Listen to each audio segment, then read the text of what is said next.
All right. Hi, everybody. Thank you for being with us. We're so excited to have you here today. I'm Kirsten Gelsdorf. I'm a professor of practice at the University of Virginia, and I'm so excited to welcome you to our event on the impact of mental health and psychosocial support interventions in contexts of displacement. So while we're really excited to see, almost 200 of you here at this event, which we know signals the importance of this topic, we also still know that spending on mental health interventions has never been higher than 1% of international development assistance. So that this topic is more important than ever, and that we need to kind of maintain the momentum that we're having right now with a slow increase in programming and research. And so today we're excited to kind of come together and take a closer look at this. What we're going to be focusing on is the outcome of a systematic review and meta-analysis that was done by the University of Virginia and commissioned by GIZ on behalf of BMZ. And so let me take you through a little bit of the agenda so that you can kind of see how we're going to be doing this today. So first, we're going to have some different opening remarks. And then after that, we're going to just dive in and take a kind of a closer look at the systematic review so you can get a sense of what some of our findings are.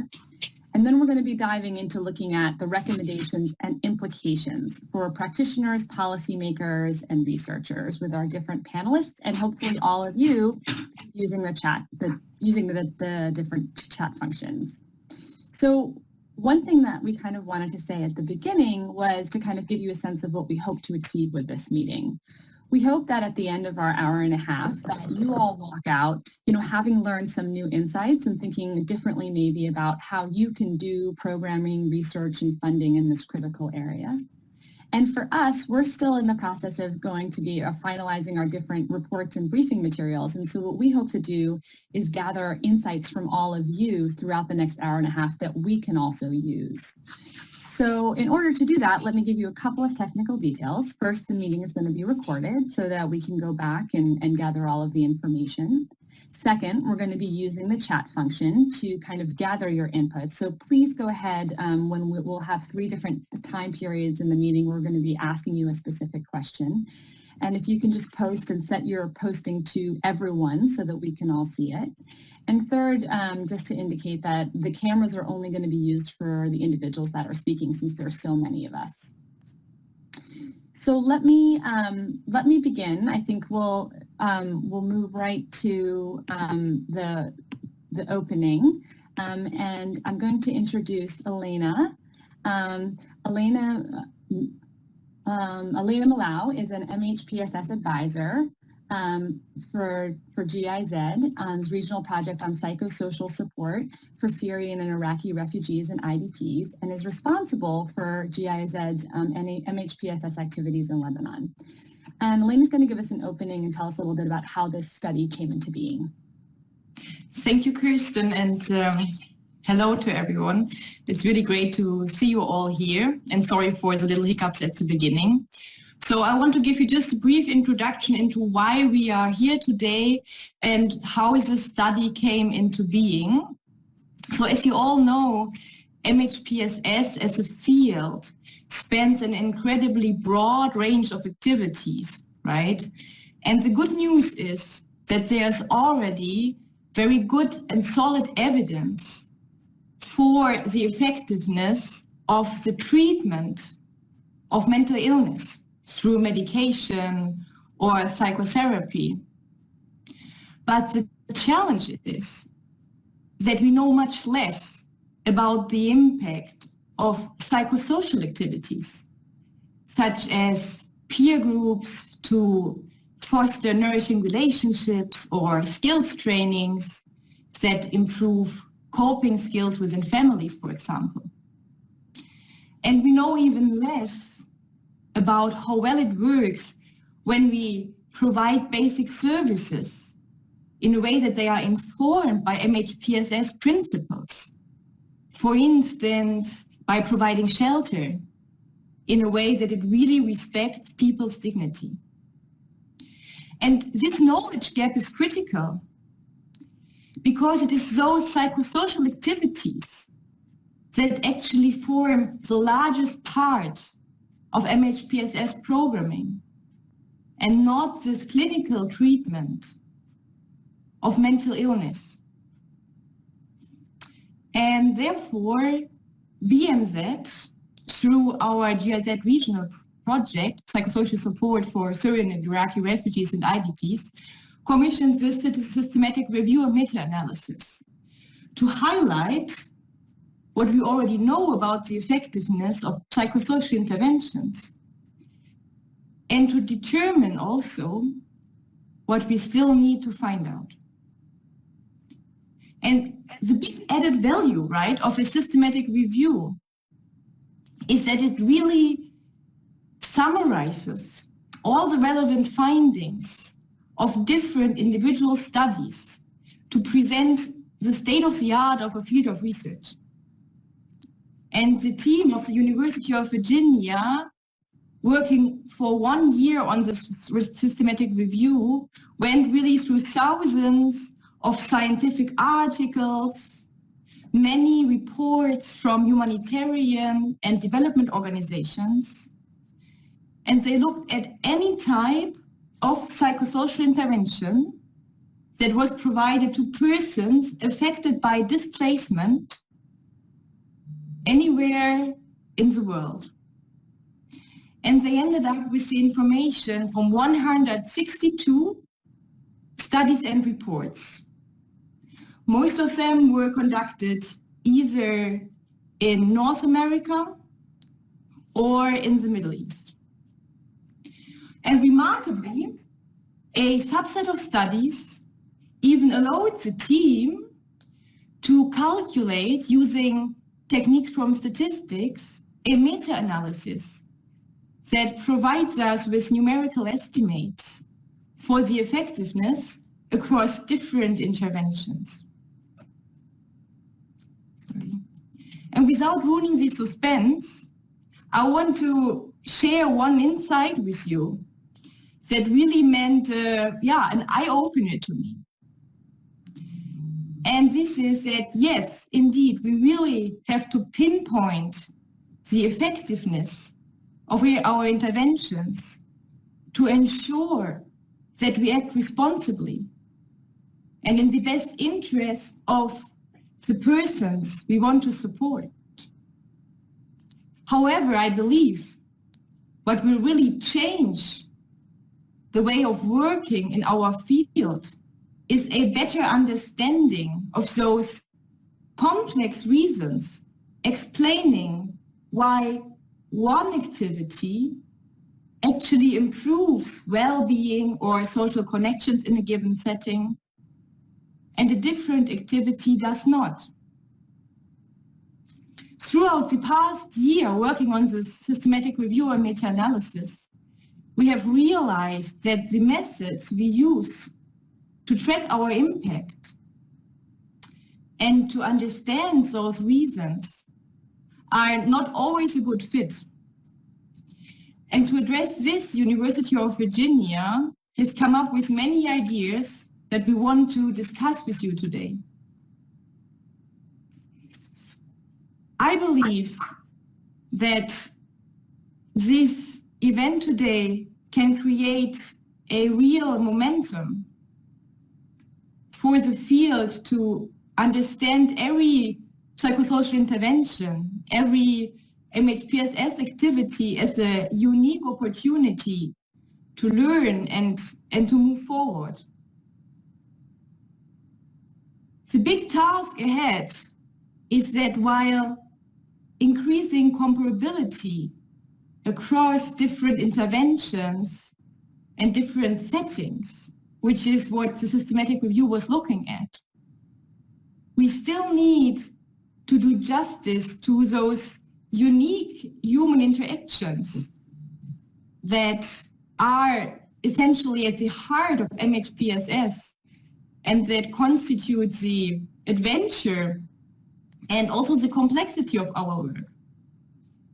And given this challenge, this balance between comparing and displaying uniqueness, I think it's so important that we are all here today to discuss the next steps.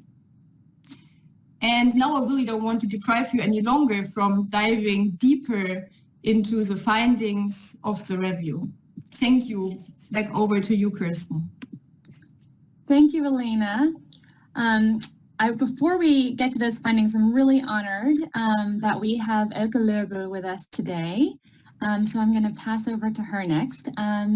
Elke Löbel is the Commissioner for Refugee Policy at the Federal Ministry for Economic Cooperation and Development in Germany, and she's going to share some opening remarks with us. Thank you so much. I'm very happy that I can give some remarks right now, because everybody who is not the first time on an MHPSS event of the BMZ knows that this is also, from my point of view, a very personal engagement which is needed to really have a good performance on this issue. So welcome everybody. I'm very glad. I heard over 300 persons are now online to listen to the study, and I would first of all thank very much the colleagues from GIZ and the University of Virginia for their preparation of the event, and I would also like to thank everybody who's online, especially the experts from the field. Because I'm always very practical, and I think now in the second year of the living with the COVID-19 experience, we have very exceptional circumstances, and it's even more important to know how we can direct our efforts and time and money effectively, especially in situations of displacement. Because why I'm so keen to talk to you today is also because I see my role in the ministry to build a bridge between your findings, the studies, evidence, and policy shaping, the parliamentarians. And this inspires me a lot, that you bring in news which we need to communicate to people who are really in the situation of changing lives of people. So thank you so much. And I think there are immense challenges for displaced people, their families and community, now even more, because they are now much more vulnerable than before the COVID-19 crisis. And the pandemic adds to an already highly adverse and distressing situation, unimaginable stress to the people who live in crisis and in displacement. UNHCR estimates that more than 80 million, perhaps even 90 million people are displaced in 2020. We are waiting for the report, but we know that we have even more people than the year before. And most of us know situations of displacement. I've been to Iraq, I have been to Ethiopia lastly, and I have an experience with the Yazidi women in the northern Iraq and their traumatization. So this is my, let's say, battery, my engagement for this issue. So the psychosocial sufferings are enormous, and today we have to act upon existing gaps and step up our response and for a future and dignity of the people I have been talking about. So we as BMZ are dedicated to meet MHPSS needs in context of displacements, and we also continue to advocate, and this is a special message to you. We have to advocate for better MHPSS measures and joint efforts in the international community, because financing is scarce, and it will get down surely because of the big challenges we have worldwide. So what we do is we try to bring it in the discussion, international discussions like the Syria conference, where perhaps some of you also participated, and in the Global Refugee Forum, which was very important to me. We started with our network, Women as Agents of Change, Women in Displacement. So we have to bring all this MHPSS experience into practice, evidence showing that we invest money for a better future of these people. So the study that will be presented today is another step in our endeavor to develop a sound empirical and conceptual ground for our work. And I want that. I want people to show it's not only words. Everybody understands that psychosocial stress is immense as a human being, that understand, but we have to show evidence that we can make a difference in in our work. So I would like to highlight 2 points which are very important for me in on the results of the study. The study shows that with a growing understanding of mental health needs in the international community and more knowledge and evidence of psychosocial interventions, which is first needed, but secondly, we can prevent long-term mental health consequences and strengthen resources from within. I was very impressed by the result that we have to, for example, look closer at the beginning. Which are the objectives we are aiming at? Are they more at the side of the women, of the children? We have to be much more precise. So I think this is a good finding. The second point is we need to build upon a common understanding of the impact of community-based psychosocial intervention, and very important, how to measure them. Everybody has to understand, though it's difficult, but there are possibilities to measure and to show evidence.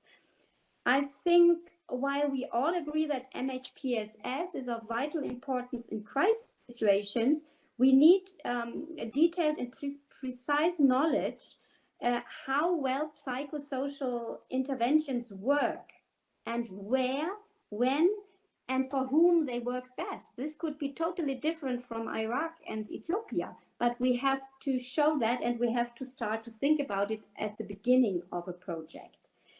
So we can only achieve that by learning, by doing, I think, from good practices, but also from unexpected and maybe even unsuccessful approaches. We have to have a close look at do no harm, what are even perhaps unintended results. So I think with our instruments in the BMZ, we will put more emphasis on MHPSS in many of our projects. And what I would like to stress also is that we as bilateral cooperation also have the possibility to work on structural influence of psychosocial interventions, because we negotiate almost every year with our partner governments on also on the issues like health system in a country. If I think about again of Iraq, they need a university like Dohuk where they have education of psychologists and so on. So we have to also work on the systems, not only on a project level. And we as BMZ do have the instruments to do that. So to summarize and not to take too much time, because I want to start or listen to the results and the discussion, but I hope you understand that it's for me very important that we want, since 2019, when we promoted the idea of a systematic review on the impact of social interventions, we want practitioners to benefit from these results, also policymakers and researchers alike. And so I'm very much looking forward to the details of the study, and we should really invest a lot of time to anchor MHPSS better in development cooperation and emergency response. And I'm really prepared to communicate that into policy shaping to other donors, to the UN system. In the BMZ, my department is also responsible for UNICEF and World Food Programme. So there are chances to influence the system. So I believe that the discussion today can make a real difference. The better we know what works, the more people and communities can find relief, connectedness, and stabilities in these uncertain times. And last point I would like to stress is that we can make MHPSS an instrument of successful humanitarian development peace policy, which is actually the point which is discussed in the UN system a lot. And we can bridge this. As BMZ, together with you, as I said, bring the results to politicians, other donors, and the UN system. So I'm very happy to have you all here online, and I will stop here. I know you're all very much engaged, so please go on working with this important issue on a practical form, but also in collecting studies and other evidence proven results so that we can make a difference for the people we are working for. Thank you so much, and I give back to Kirsten, and I excuse again for being late. Thank you. Thank you so much, Commissioner Löbel, for those opening remarks. So yes, without further ado, I'm excited to hand over to Amanda Nguyen, who is our assistant professor at the University of Virginia, and she's going to present the results of the study. One thing I want to note, just also in kind of the interest of time, but also in ensuring that we have a way for you all to engage, is as Amanda's presenting, if you have specific kind of technical questions on methodology, please go ahead and write those questions in the chat. And throughout the meeting, we'll find ways of kind of answering those questions also in the chat. So that's why I know we're going to kind of have two dialogues, but this is our opportunity to use technology to our advantage. So we're really excited. Thanks, Amanda. Over to you. Great. Well, thank you very much to everyone who has spoken before me to pave the way for the how and the why we did this. Before I really dive into it, and I'll have to apologize, I feel like there's been quite a bit of buildup, and we only have a little bit of time to actually go into the results. And so I'm highlighting just a few key points today so that we can get into a really rich discussion. And the reason why we really want to go that way is because when we undertook this project, we were so, it's so critical that what we do is meaningful for the users, the end users of this project. And so we didn't want to just do something for the purpose of doing it, and have made efforts along the way to engage a steering committee, different users to get feedback. And here we are today with you all, and really wanting to take this time to learn from you and to learn from your experiences. So I'll keep my piece short so that I can turn it over to you all. So I don't see slides. There we go. Without further ado, so the big question that we really wanted to answer is, are psychosocial interventions effective? It would be great to have an easy answer to that question. Of course, in real life, the answer is it depends. And it depends on a couple of things that I'll talk about today. First, I think the big message is that, yeah, a majority of outcomes that we looked at were generally positive. Participants of these programs do tend to report feeling more connected to others or feeling better after participating in these interventions. But those positive reports do vary by things like the study type and the way we ask those questions. So for example, qualitative feedback was almost entirely positive. You can see that in this chart. 98% of the outcomes that were assessed qualitatively reported positive impacts. When we started to look more quantitatively, so actually looking at scales and measures, that number went down. And so a lesson there is really thinking through what questions we ask in which ways to get to that information. In terms of the study type, when we just looked at kind of before and after studies where people were asked questions before an intervention and again after, again, it's very positive. You can see that in where it says pre-post. But when we started to look at what does it look like when there's a group of people who received an intervention and a group of people who didn't, and how much better are the people doing who did receive it, again, those numbers went down. So that oftentimes, you can see here where it says group comparison or randomized groups, oftentimes there was no longer a huge difference between people who did and did not receive the intervention, which tells us that some of what we think might be due to the intervention might be due to other things or other perceptions. One more really exciting finding for us was that we also found that people were more likely to report more positive impacts on things like subjective well-being and social connectedness than, for example, distress, post-traumatic stress, depression symptoms. And this is exciting because it's really an area we can move the field forward. And it really fits into how we generally think about these more psychosocial interventions should be working. So we'll be talking a lot about that. in a bit. Now, looking more closely at that subset that Alena mentioned that we were able to look at statistically, we included 35 studies. And here you can see on the right side of this slide are the different outcomes that we were able to look at across these studies. And the farther the bar goes to the left, that's more of an impact. And so really exciting is that although we only saw smallish changes for most of these outcomes that were in the positive direction, moving the right way, but not hugely statistically significant, meaning we can't always say if it was by chance or not that we found these findings. And it could be that we need to do more research to make strong conclusions. But we did find this really moderately strong impact on psychosocial well-being, which again reinforces what I was just talking about on the last slide, which is that people subjectively do seem to feel better after participating in these kind of interventions. We also saw some very promising trends for things like behavior problems in children.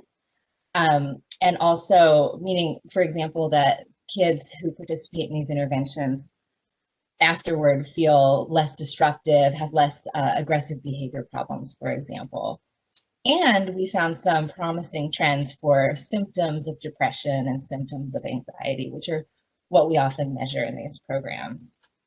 Those latter findings were not quite as robust, and so we really need more research to really be able to reinforce those. But it's exciting nonetheless. And even in the other outcomes that you don't see a huge movement, it's all generally going the right direction. So in terms of, we really wanted to look again to try and get at that question of who, what, where, when, how can we dive a little deeper into these findings?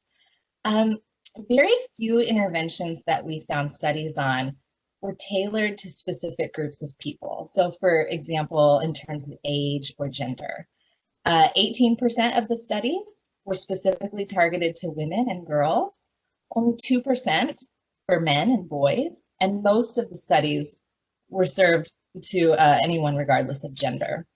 In terms of age, a majority of the interventions focused on adult populations. There were fewer on children, youth, early childhood specifically was underrepresented, and only 2 interventions that we found that were specifically targeting the needs of the elderly. So because of those limitations in the research, we really weren't able to look very closely across different studies to find strong trends for these types of subgroups.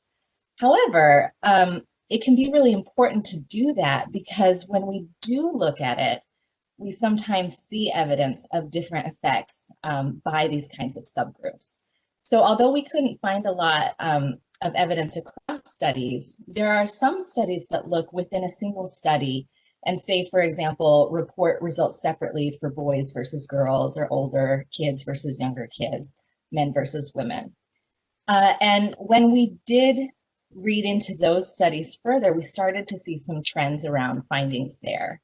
So for example, in some cases, there seemed to be stronger intervention effects for younger children versus older children, which tells us we might need to think a little bit more about how we're really adapting these interventions to meet the needs of those older kids.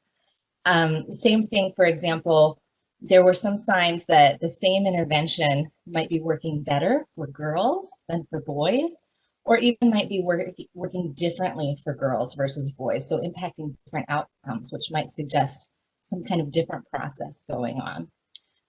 We also saw some suggestion that how distressed people are can really impact their ability to benefit from these interventions.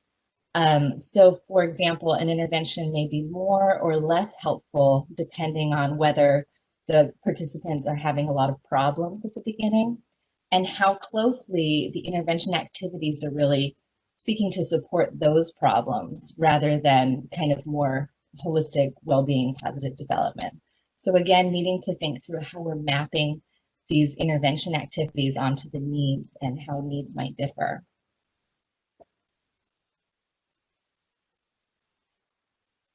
Okay.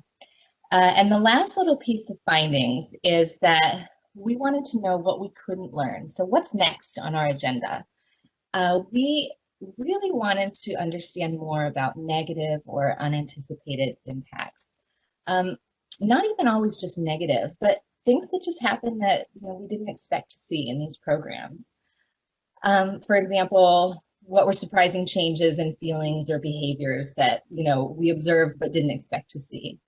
And we weren't really able to get as far into that as we would like because those types of findings are often not really reported. Negative impacts are also very rarely reported.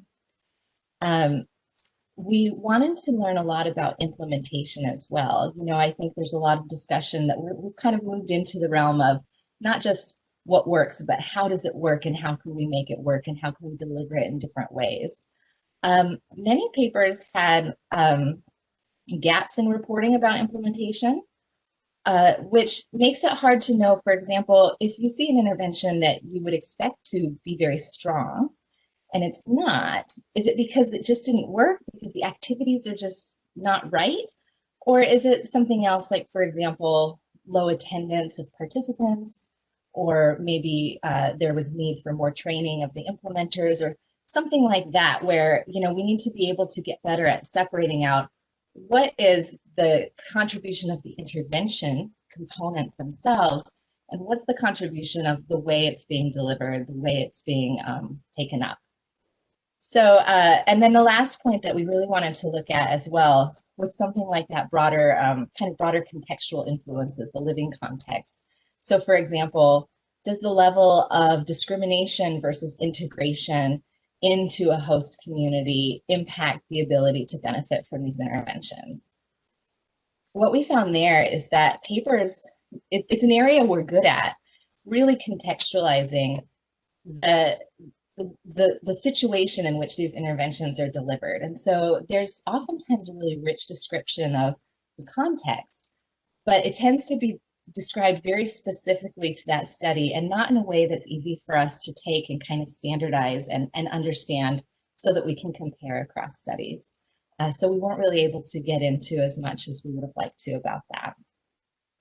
So those are a very brief overview, 10-minute blurb on the findings. And now I'll just talk about a few things that we felt that we could learn from here, and then turn it over to our panelists to discuss further. So the first recommendation that our team has put forward is that we really need to begin prioritizing forms of psychosocial programming that enable knowledge generation.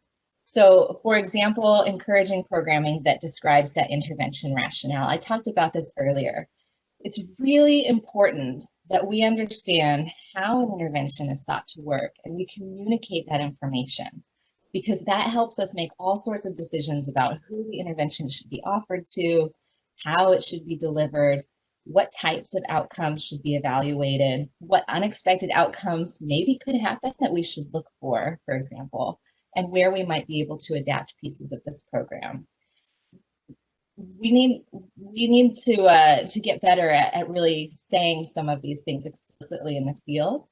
And there's a reason why we don't often have these clear theories, and they're hard to make and they take a lot of time, and you have to go back and reiterate them over time, and it takes a lot of resources. And so that's something that we'd really highlight as a need for the field.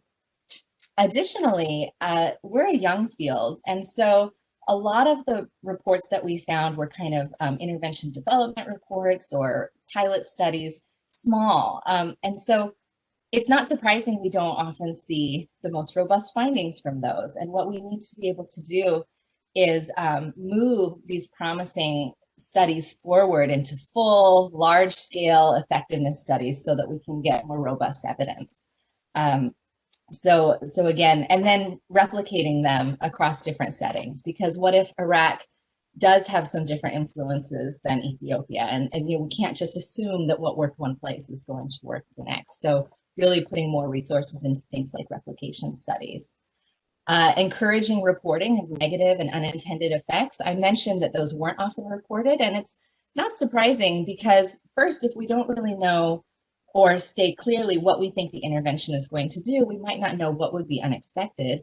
And also, we're in a funding environment where it's really hard to report something negative that didn't go well. But that's where we can learn so much to move the field forward, to be able to learn not just from our successes, but also these areas of improvement. And we can do that by looking not just quantitatively, but really getting into qualitative understanding of, what went well, what didn't go well, going back and, doing this iterative process to really understand this. And lastly, I think that it just reinforces all of the above, is that monitoring and evaluation budgets need to reflect these kind of priorities to allow for that kind of iterative and more complex research, for example. So the second recommendation is to align impact assessments within programming and standardize where feasible and meaningful. And I would just say, I know that this is a tension in the field, and obviously doing a systematic review, it would be great if everything was standardized. We know that that's not feasible and it wouldn't be appropriate. And we really need to leave room to understand and value those differences across contexts, interventions, and settings. But if there are places where we can start to align some of this work, we can really move knowledge forward. So for example, by harmonizing our evaluation frameworks, creating and learning from those intervention theories, and figuring out where there are similar intervention theories that we can then compare, and using more similar outcome measures to compare across those. So that's an area we'll hear a little bit more later about efforts made toward harmonizing that. Also, improving measures of those positive and community level indicators. We're really good at measuring distress, things like symptoms of depression, symptoms of anxiety. We've been doing it longer. We're not yet as good at measuring things like positive well-being outcomes, and even those community level outcomes like social integration. The findings from our study suggest that that's really a place we need to put a lot more resources and effort into building out our measurement for those, assessing those types of outcomes more regularly across studies, and really learning what to do there, because that's where we're seeing so many of the promising impacts in this study. And finally, standardizing key elements and reporting on the same implementation factors. So aside from just looking at outcomes, we're not going to be able to report everything that we would love to report on all studies, because there's always this tension between how much data can we collect versus how burdensome is it.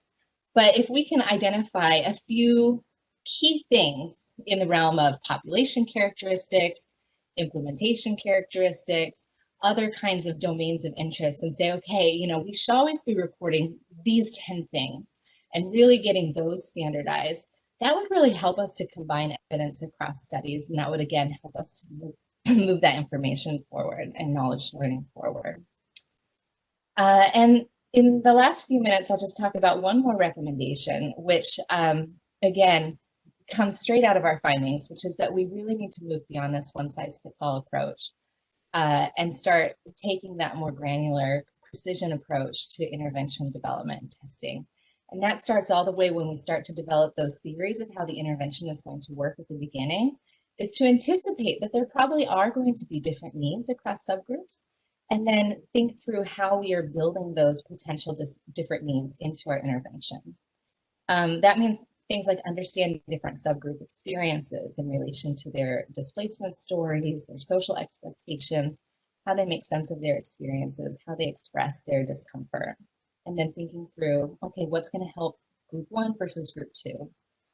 That does not necessarily mean that everyone is going to need their own unique intervention. And so we can really test some of these interventions that we have that are quite complex and long, and figure out what components seem to be working and mapping onto what outcomes, and really tailoring different kinds of offerings or different versions of these interventions to try and sleek them up a little and make them a better fit for different subgroups. And maybe we can take the same intervention and figure out how to package it in different ways for different groups.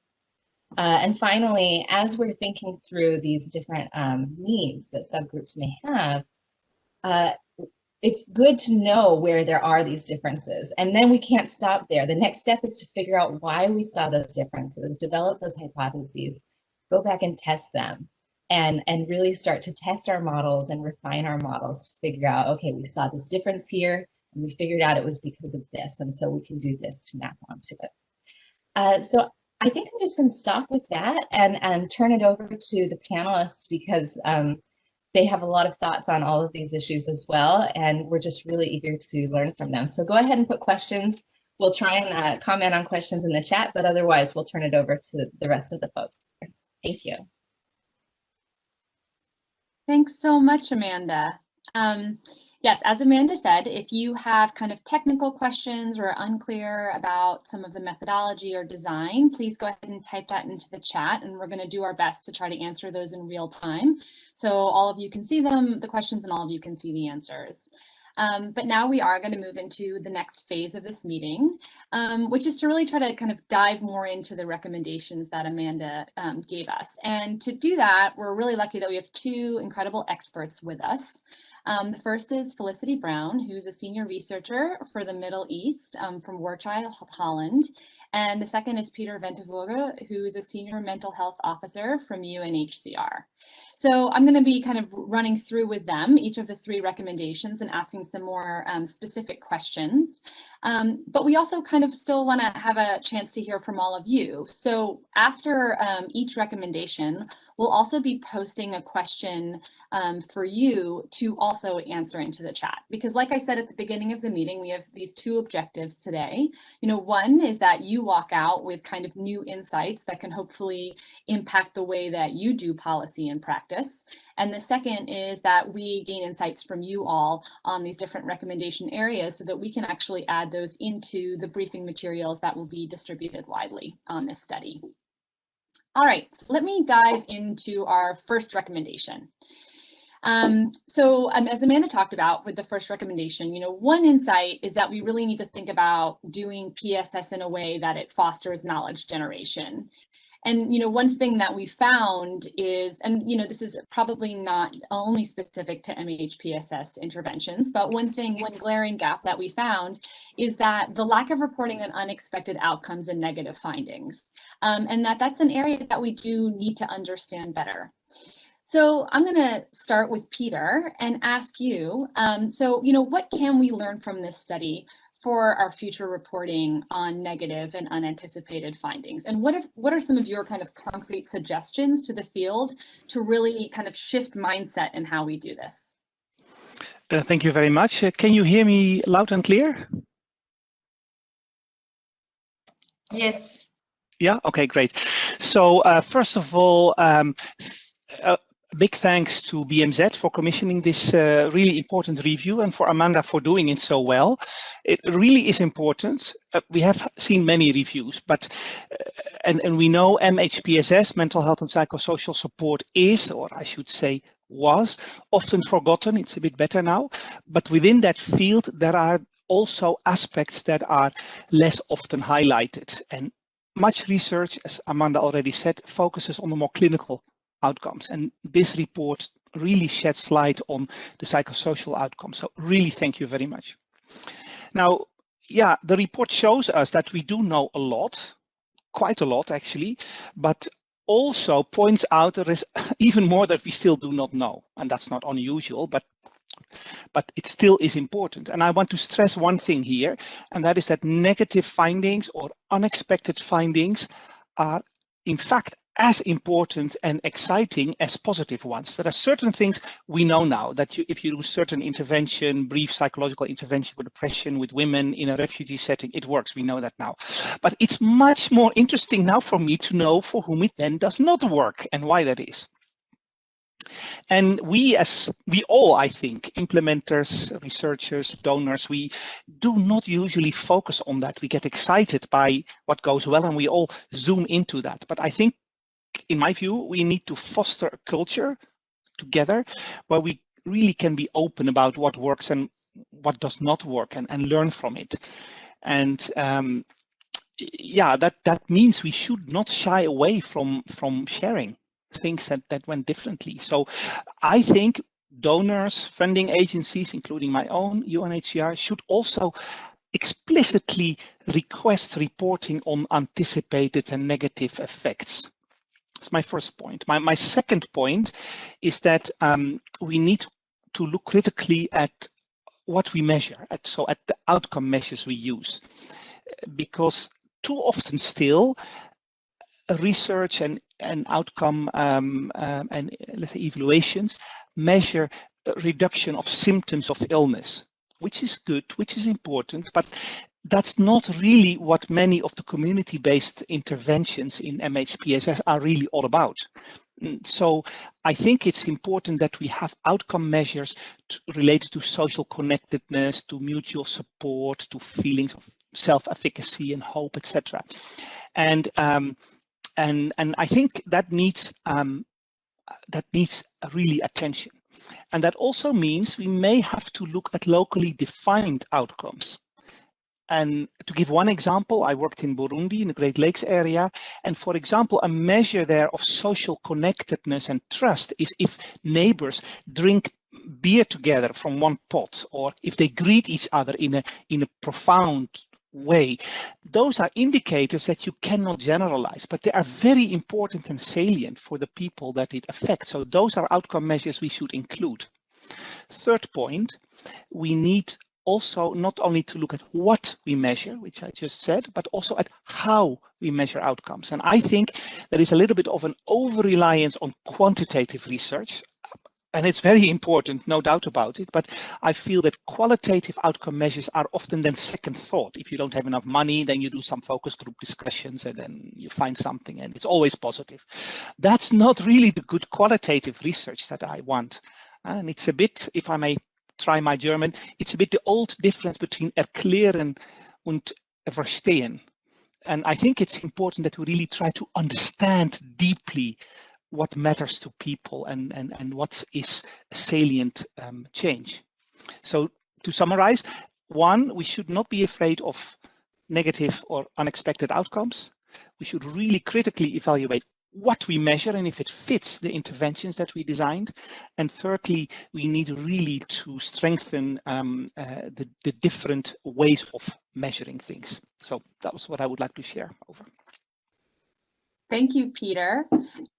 For our non-German speakers, erklären and verstehen is, explaining versus understanding, and understanding those two. Exactly. Thank you. Felicity, I'd love to turn over to you.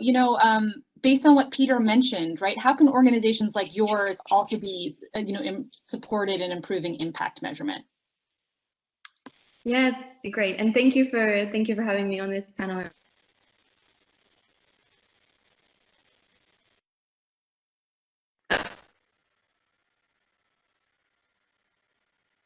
The importance of understanding, being able to explain why we see the outcomes that we see. And for this, we know that we can look at it. It's important to look at a theory of change for the interventions that we are implementing. So a theory of change meaning that we're not just outlining what outcomes we expect to see, but we're also outlining the process by which we expect that our intervention is achieving those outcomes. And often this isn't really pre-specified when we're implementing an intervention. And it's also often not measured in our research that we're doing as well. So an example of this might be that we're doing a PSS intervention, looking at improving children's well-being. Do we expect that we're improving children's well-being through improving their emotion regulation skills, their social support, and so on? We could think of many different ways that we might be achieving that overall impact. And it's just very important that organizations specify this from the outset, and also the monitoring and evaluation frameworks also measure the processes by which we achieve those outcomes. This will really help us to understand not just what outcomes we achieve, but how we achieve them, which will help us improve our programming. And similarly for research, we're often not measuring the mediators of change that we are hypothesizing our interventions to have. I think one of the big reasons for this is that it does take time and resources, meaning money for additional assessments, workshops, and so on, and also building capacity of organizations to hold these theory of change kind of workshops and flesh out their theories. So I think that is something where donors can support with encouraging time and resources to be spent on these things. Commissioner Löbel also mentioned before, moving away from thinking about things at a project level and thinking about things at a system level. And I think here the theory of change kind of process can also really take into account that our interventions, our PSS interventions are not just standalone projects, right? They're also interacting with other sectors and also at different levels of the MHPSS pyramid. So I think it's also important for us to measure, how these PSS interventions link to identification and referral of children or adults to other services as well at higher levels of the MHPSS pyramid. Thank you. So we're now going to put something up, a question for all of you in the audience. And so we hope is that, to gather from you kind of what ideas and examples that you also have that you've come across or that you've thought of to help us improve our abilities to learn, right? And also include learnings from negative and unexpected findings. So please go ahead and add your thoughts into the chat on this question.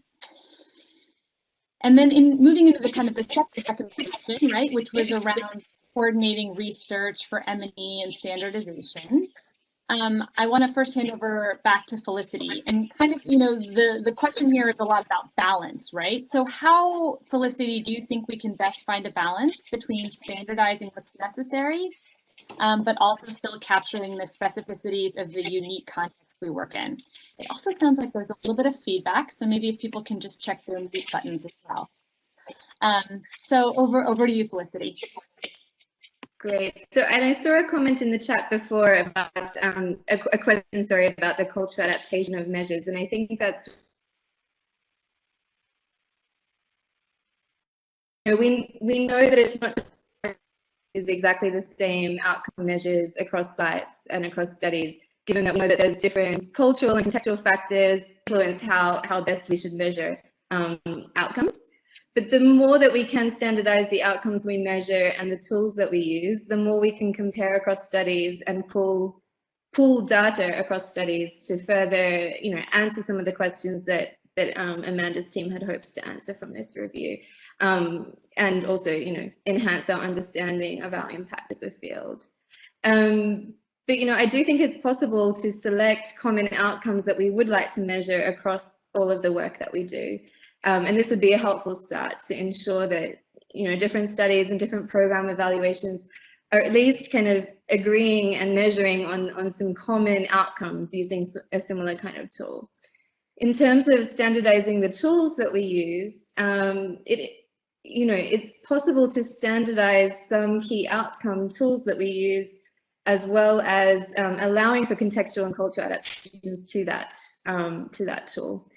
So this would allow for greater comparability across studies, but also make sure that the tools are adapted to a specific context. And I think this would be very helpful for us to do. Some specific examples of efforts to standardize across measures. I can mention a few. So at the moment, several different research and academic and NGOs are working with the HERD collaborative. So it's a cohort of studies across different interventions and different sites funded by GIZ and USAID. And so this group of studies we've decided that we will select some common outcomes and tools that can be used across different sites so that we're able to compare our findings across sites and also pull some of our findings together. Similarly, at War Child, we're conducting a trial of an early adolescent psychological intervention in Lebanon. And this is part of a research consortium, which is called the Strengths Consortium, funded by a European Commission H2020 grant. So within this consortium, we're conducting multiple trials looking at different interventions with Syrian refugees in different host settings. And across the trials, we're measuring similar outcomes, including things like, the costs and healthcare usage as well. So this will enable some really interesting pooled analyses across sites.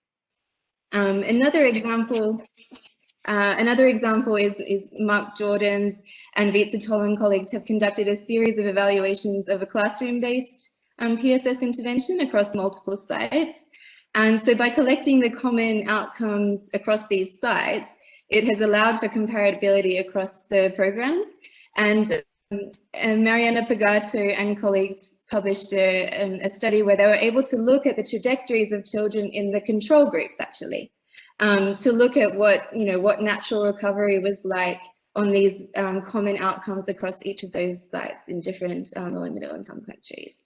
So the more we can form consortiums like this, as well as the more we can standardize just more generally in our field, the more we'll be able to pull data together and gather more understanding to inform our work. And I think that, yeah, I think we might hear more now as well. Yeah, thanks, Felicity. I want to, for all of you, thank you for all the great comments and examples that are coming in. And now for this question too, right? This, which I know, many of you grapple with, this, right? Standardizing versus, making sure that we're staying true to the complexity and the uniqueness of each context. We'd love to kind of see what your examples are. So here's the question just quickly on the slide, but we'll also, always post the question in the chat for you. So if you can just give us any examples on this.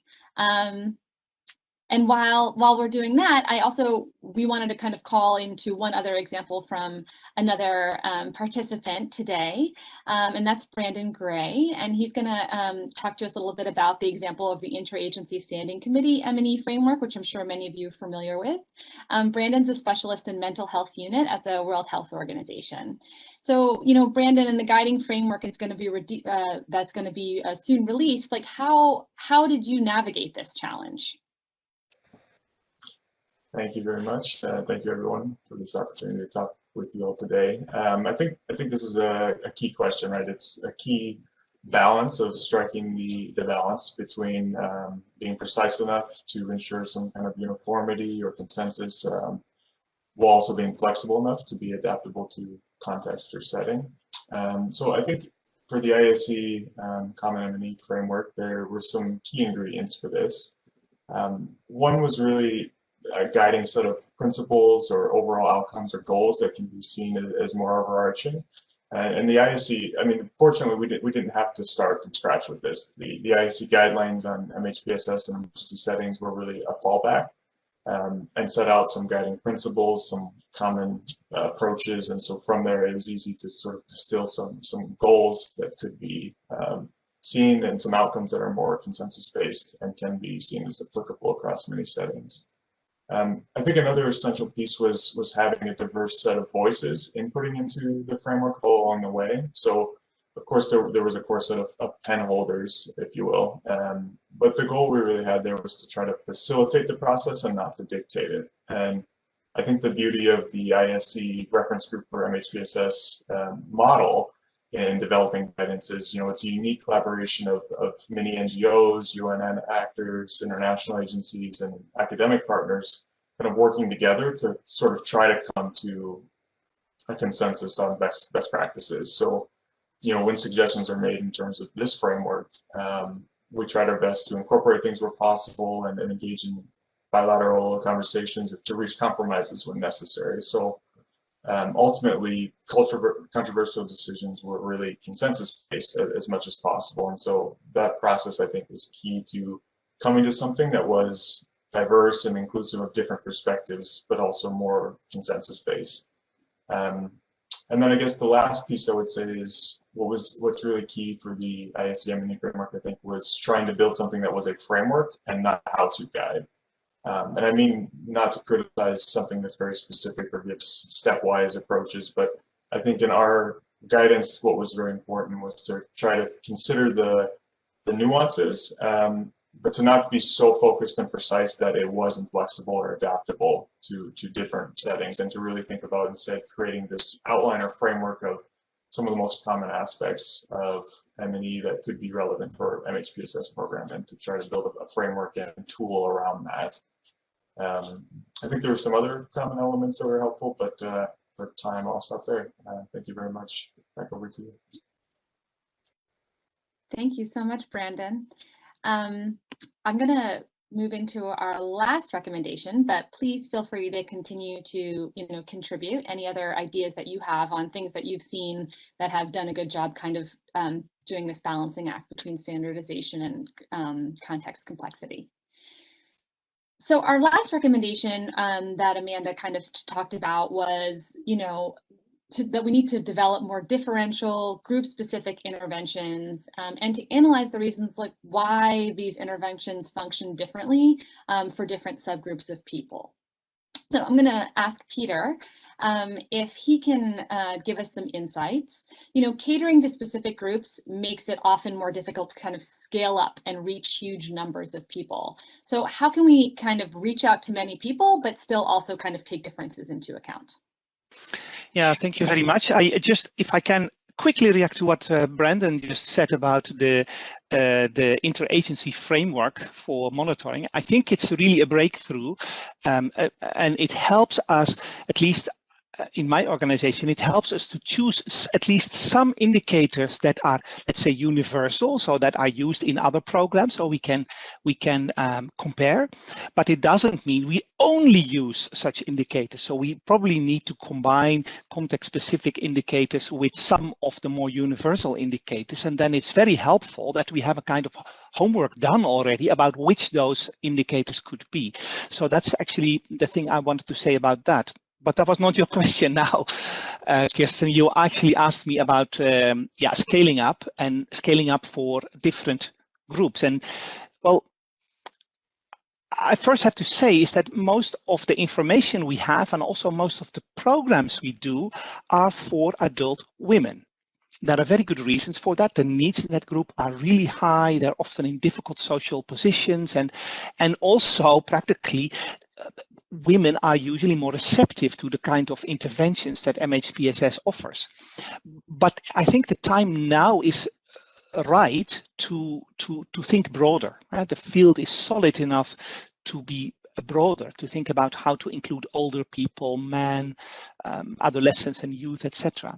And that doesn't always need extremely complicated adaptations. For example, the consortium that Felicity already mentioned, the Strength Consortium funded by the EC about Syrian refugees in Turkey and Europe, there was an intervention in Istanbul that was adapted to the needs of men. It had to, because otherwise the men wouldn't come, just by moving the office hours to the evening. Just don't do the intervention from 9 to 5 because these men work.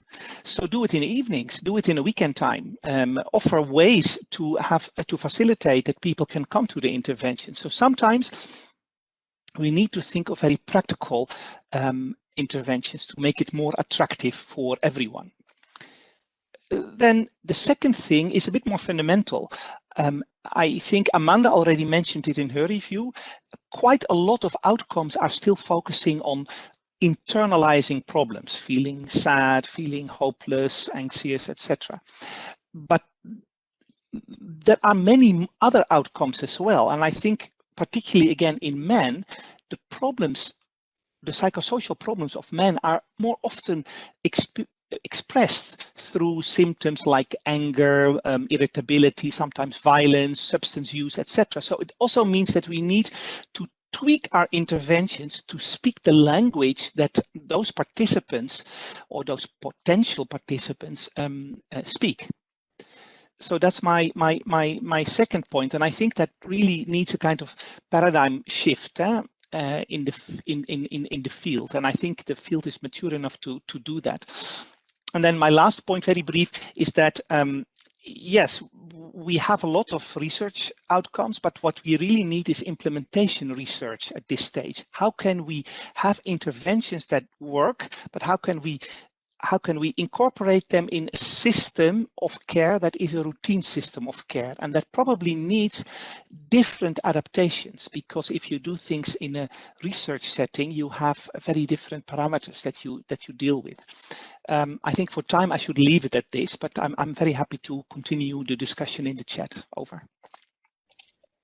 Yes, thank you, Peter. And it looks like we're, we're going to have a little bit of a brief question and answer at the end here. So, please, if you have a question from the audience, I'm already going to start to kind of call for those. So please go ahead and post any kind of questions that you have based on what we're talking about.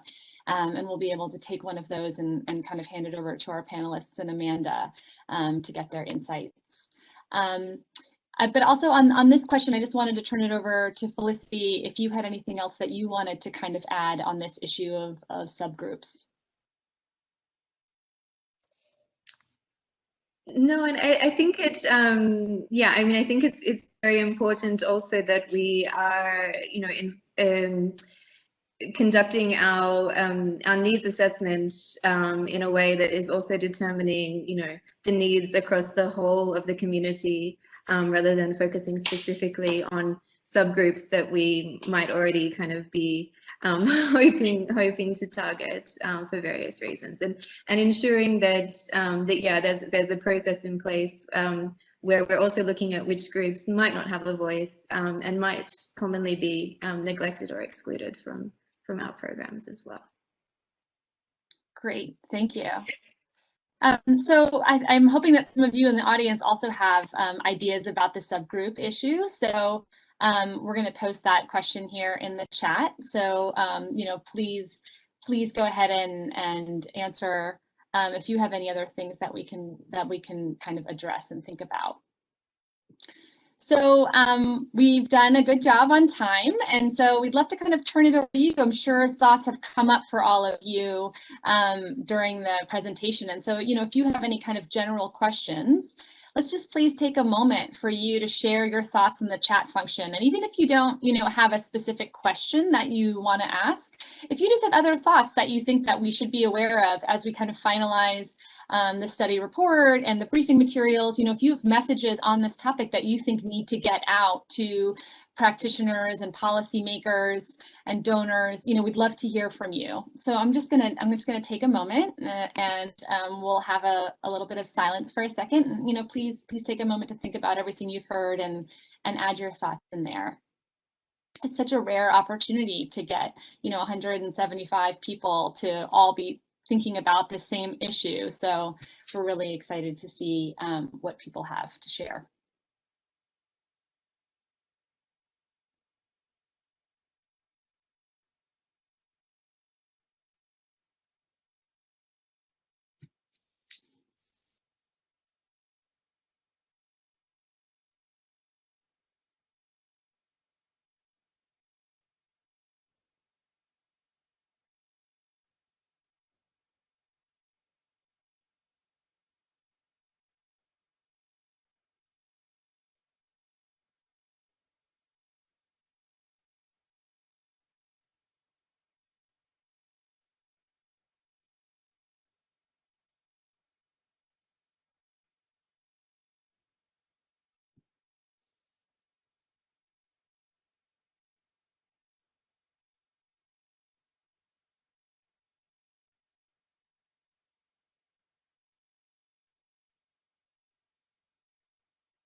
So one question that has that come up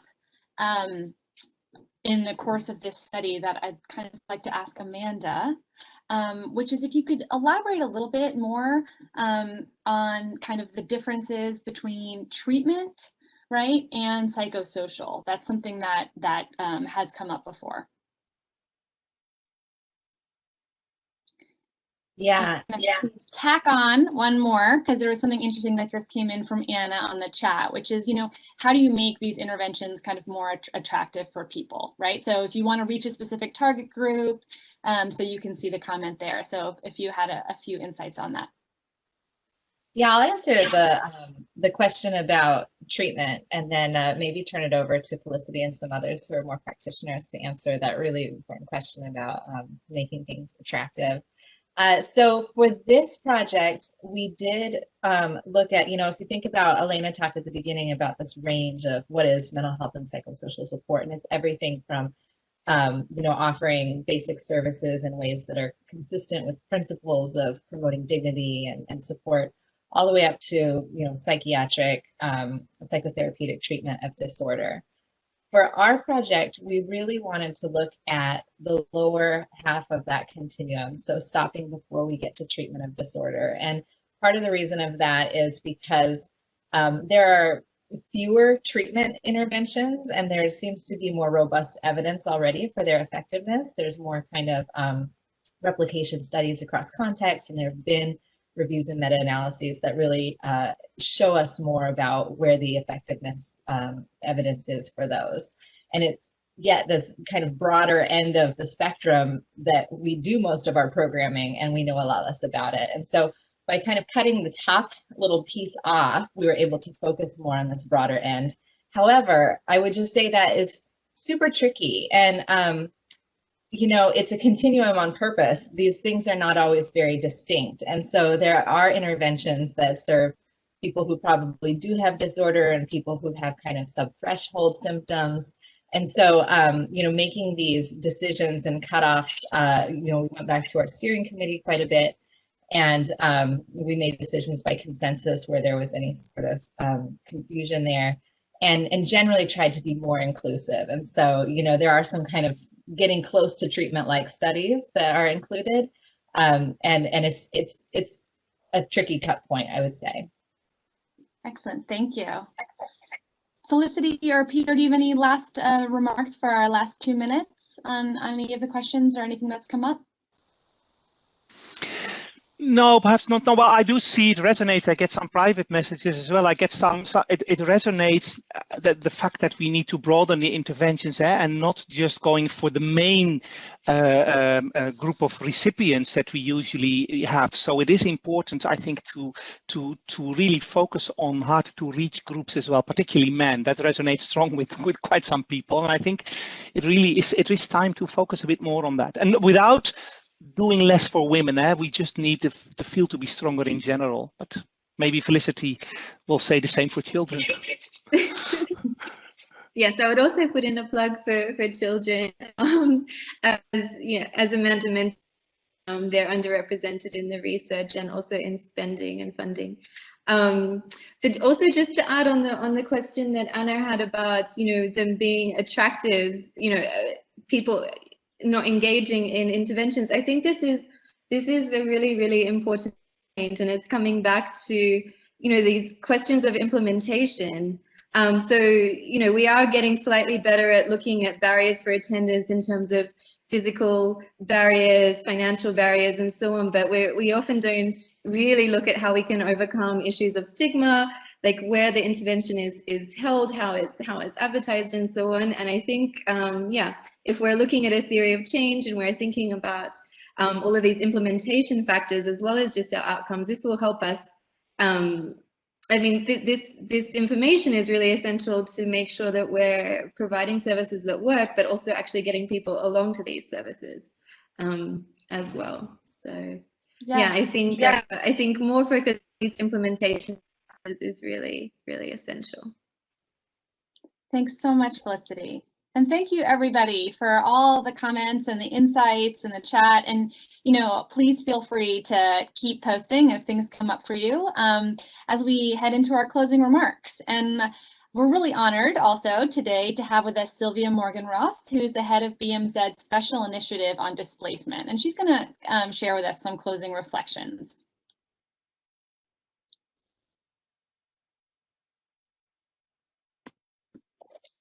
Well, thank you very much. I feel very honored that I can be here today with you. I'm a bit nervous, I must confess, because I'm not an MHPSS specialist, but I am very close to the subject since the year 2014. Within our BMZ Special Initiative on Forced Displacement, we have addressed in many programs MHPSS issues. And I must say, when we started to do so in 2014, there was a very limited group of other donors, of UN agencies, of NGOs that addressed this subject. And I must say, I was really overwhelmed to know that today over 300 people joined this very specialized and specific meeting and discussion. So I think something has happened really since 2014, and what we can deduce from this very good echo to this discussion is that the subject and the questions we are asking are very relevant. They are relevant for our work. More importantly, they are very relevant for the people we work for and we work with. And they even found a way into declarations like the declaration of the Supporting Syria in the Region conference. I think that was already in 2019. So I would say that would be my first point that I would like to make in this wrap up. I think the questions that we are asking here are very relevant. Secondly, everything we have been discussing today, I think, is part of a very new field of intervention for research that has so far rather focused on clinical research and on clinical interventions and their effects, and also for implementers and specifically for development implementers.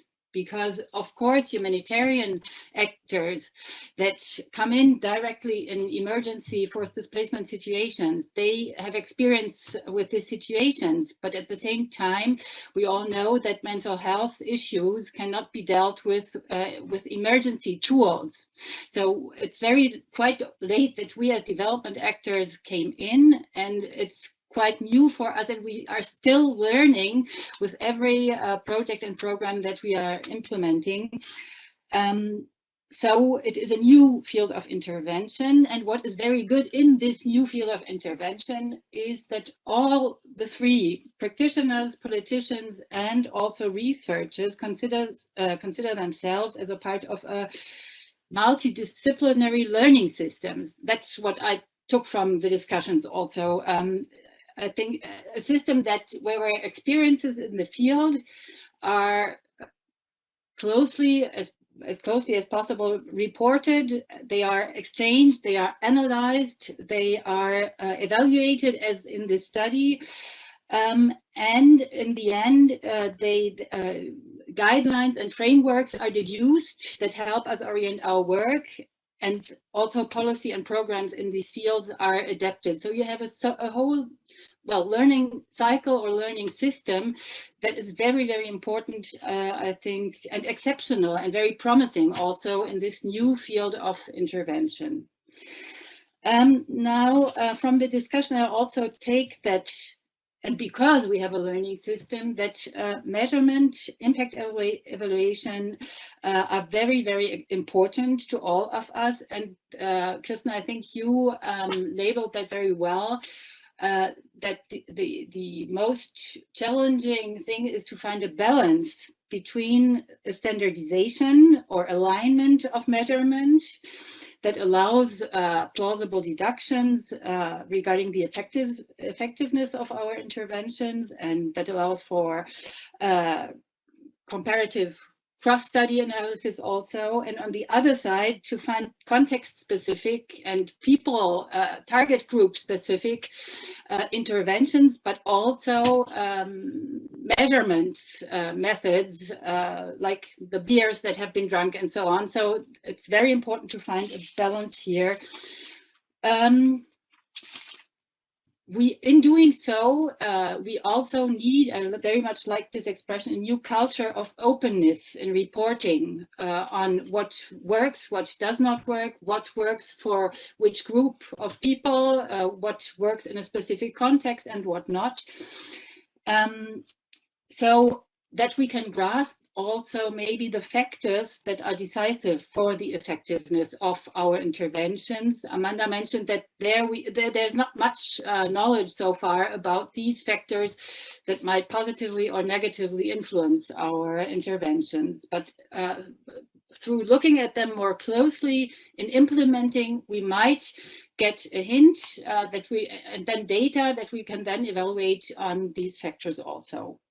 Now on the interventions themselves, I take from your discussions or from our discussion that we should, I like that very much, not of course only solely stick to clinical, but look at psychosocial dimensions, but also have sort of a cross-hierarchical and cross-sectoral approach. Felicity said that is that we can connect interventions at different levels of the MHPSS intervention pyramid, but also in horizontal, we should interconnect different sectors, education, for example, community work with MHPSS interventions.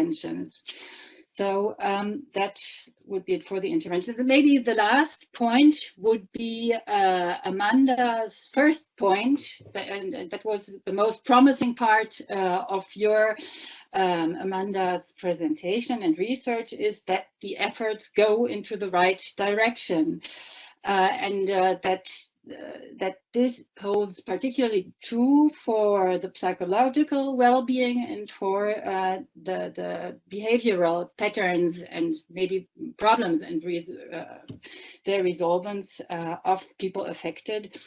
So I think that is for us as politicians and that are really so much engaged in this field, it is very important to know that the efforts go into the right direction. We know that there is still a long way to go, but I think with this learning system that has evolved, we have excellent preconditions for going ahead.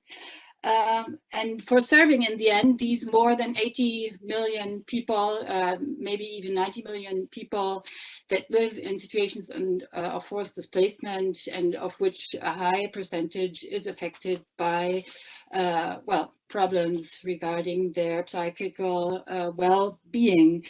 And last point, maybe these good news that we are progressing and going into the right direction.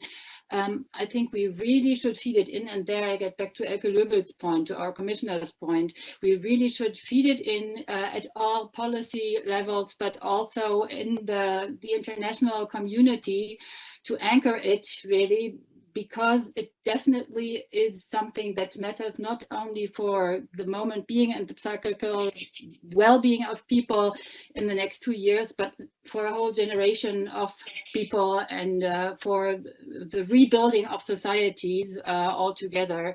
So this really matters. I would like to leave it here. Thank you very much, and thanks for listening to me, even as a non-professional. But I really, I took very much from your discussion. Thank you. Thank you so much for those wonderful closing remarks and kind of tying it all together on the different things we've heard. I want to just close by thanking all of you, the participants. I want to thank you for 3 things. First, for standing by us with our unexpected technical challenges in the beginning. 2, for standing by us these last few minutes that we've gone over time. But 3, really we know that you all are the ones who are doing the policy in practice. You're the ones, fighting for MHPSS, doing the hard research, running the interventions, and we wouldn't be here without you, right? This study wouldn't be possible, this momentum, this progress. So thank you to all of you out there who are doing all of this hard work. And we hope that we delivered on what we tried to achieve, which is that you leave this meeting with some new insights that hopefully support your work, and hopefully that we'll be able to make progress in this really important field. All of you will be getting our final briefs that we're preparing based on the study and the recommendations, and hopefully you'll see the different things that you've come up with reflected in those. So thank you again to everybody. Thank you to the panelists. Thank you to our speakers. Thank you to Amanda. Thank you to BMZ and GIZ for all their support. And, we hope that we get to meet up again on this really important topic before too long. So thank you. Thank you, everybody.